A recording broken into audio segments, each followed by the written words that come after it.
আশীৰ্বাদ কৰে সেইটোত আৰু ভয় লাগে। তো আমাৰ আৰু প্ৰধান কামটো আপোনালোকে জানেই, একদম মানে মাছ মাৰিব গৈছিলোঁ, মাছ মাৰিব যায় মানে এইবিলাক দেখিছে নে একদম উজ্জাৰি পেলাই মাছ ধৰিছোঁ। কিন্তু মাছ মৰাৰ মজাটো কিন্তু আপোনালোকে কি কয় নাজানো, মজা লাগে দেই, মজা লাগে।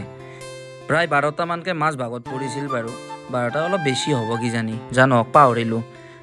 মাছকেইটা ঘৰত আনি পেলাই বাচি কুচি চব ঠিক ঠাক কৰি কিনে দীঘল হাতখন উলিয়াই দিলোঁ, যিহেতু ৰাখি বন্ধন আছিল। ৰাখি বন্ধনত যোনে যোনে ৰাখি বান্ধে সকলোকে ষ্টেটাছত দি দিলোঁ হাতখন ফটো তুলি পেলাই।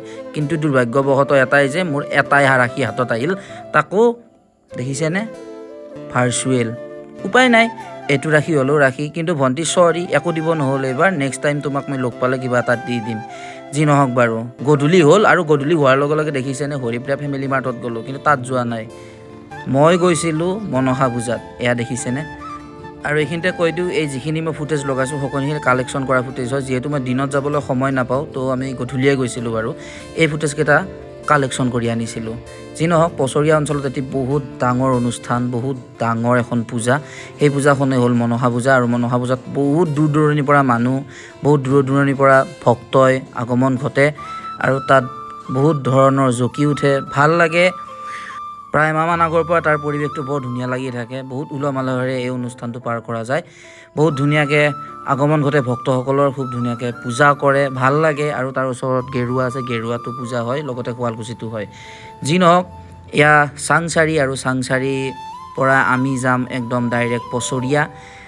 আচলতে আমি গধূলি গৈছিলোঁ, মই কৈছোঁ যে দিনৰ ফুটেজখিনি লগাই দিছিলোঁ মানে ক'ৰবাৰ পৰা আনি পেলাই। আৰু এটা বহুত ধুনীয়া ভিডিঅ' আহি আছে, ৰ'ব মই ৰিচেণ্টলি দিম সেই ভিডিঅ'টো, আপোনালোকে চাব। তো ডাইৰেক্ট একদম মানুহৰ মাজলৈকে গুচি গ'লোঁ, চাওকচোন কিমান মানুহ হয়।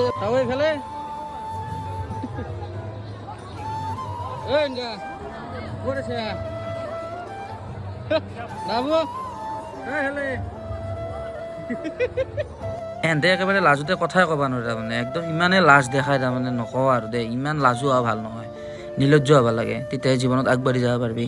যা নহওক বাৰু, হাত দীঘল হাতখনেৰে এটা একদম ধুনীয়া চেল্ফি মাৰিলোঁ। আৰু চেল্ফি মাৰি উঠিয়ে একদম ধুনীয়া এটা ফুটেজ লৈ ল'লোঁ, একদম মন্দিৰটো অহাকৈ, গোটেইখিনি অহাকৈ, আৰু লগতে মানুহৰ মাজত একবাৰ ঘূৰিও দিলোঁ। দেখিছেনে কি মজা লাগিছে পৰিৱেশটো।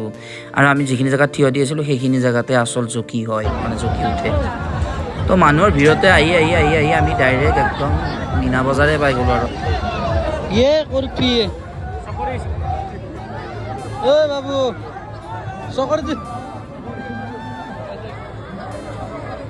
এনেকুৱা ডাঙৰ ৰাজহুৱা অনুষ্ঠান, ধৰক দুৰ্গা পূজাৰ ৰাস, এইবিলাক অনুষ্ঠানত যোৱাৰ লগে লগে যদি মীনা বজাৰত চকৰিত নুঠে, কেনেকৈ মানে এটা মনটো শান্তি পৰিব। চ' আমি চকৰিত পূৰা উঠি গ'লোঁ।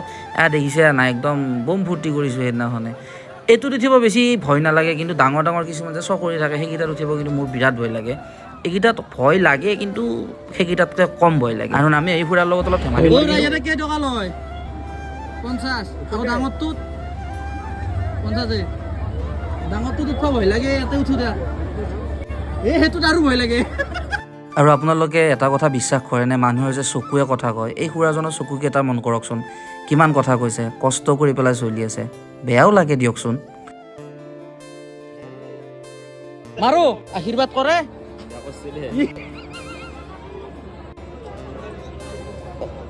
ৰেডি?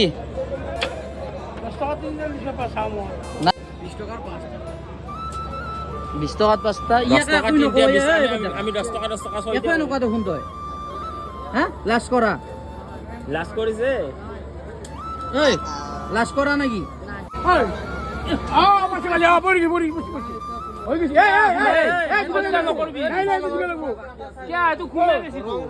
এইটো ঘুমাইছিতো। আৰু এইবিলাকত আৰু এইবিলাক ৰিং চিং মাৰিলে সেইটো হৈছেনে হোৱা নাই ময়ো নাজানো দিয়কচোন। কিবা বোলে কমপ্লিট সোমাই যাব লাগে, তাতে অলপমান আটকি আছিল। মানে এইবিলাকত তৰ্কাতৰ্কি অলপ চলিল, অলপমান কাজিয়া পেচাল হোৱাৰ নিচিনা হৈছিল, কিন্তু আমি কাজিয়া কৰিব নিদিলোঁ, যিহেতু তেখেতসকলেও এই বিজনেছটো কৰিয়ে চলি আছে বুলি আমি ভাবোঁ। কিমান দূৰ সত্য সেইটো নাজানো। জীৱনত আজি পিএইচ নোহোৱাকৈ প্ৰথম কি হৈছে?